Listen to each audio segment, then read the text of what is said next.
тіршілік көзі. Су туралы біз сендермен балалар алдында көп әңгімелескенбіз. Енді судың көлемі бар ма екен? Судың иісі бар ма екен? Судың түсі бар ма екен? Осының бәрін тәжірибе жасау керек. Бүгін сендерге мен үйге тапсырма беремін. Үйге барған соң ата-аналармен Сұлтан үйге келгеннен кейін су туралы тәжірибе өткізу керек.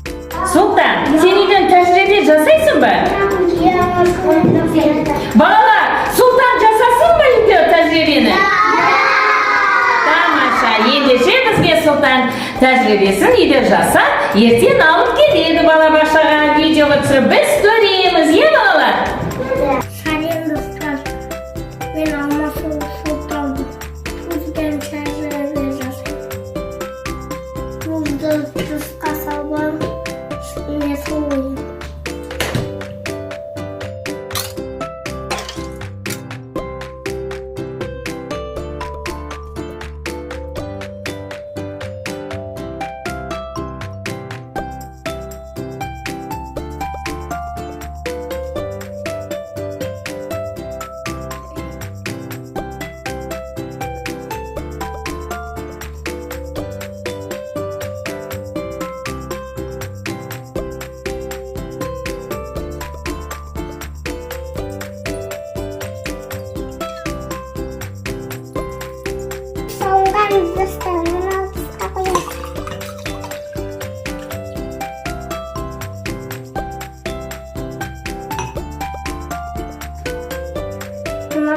Suda dışqa koyayım. Sudan taza uduzlara suda koyayım.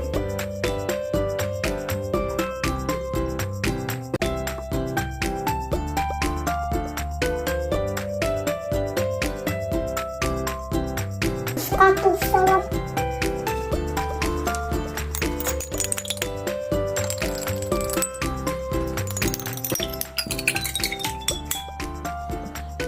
Suga yazın.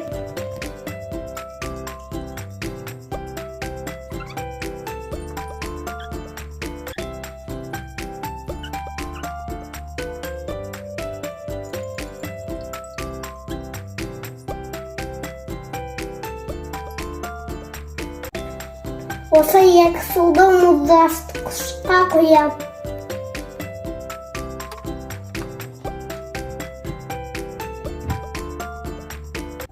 Енді бір түнге осында қалады.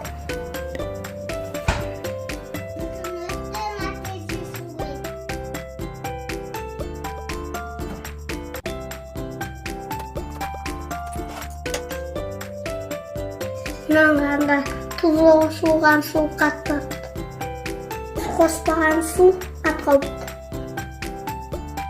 Балалар, мен біз және сендермен Сұлтанның жасаған тәжірибесін видеодан көрдік. Сендерге ұнады ма, балалар? Сұлтан, сен не жасадың сонда? Суды? Қатырдың не? Қатырдым. Аха, тағы не істедің? Мен қанды суға салып, жай суға салып. Аха, содан?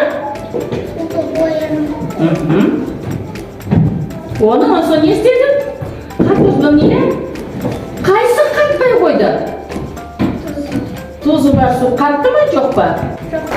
Қатпапты, дұрыс айтты. Жарайсың. Міне Сұлтан қандай жақсы тәжірибе жасады үйде. Жарайсың, саған Сұлтан көп рахмет.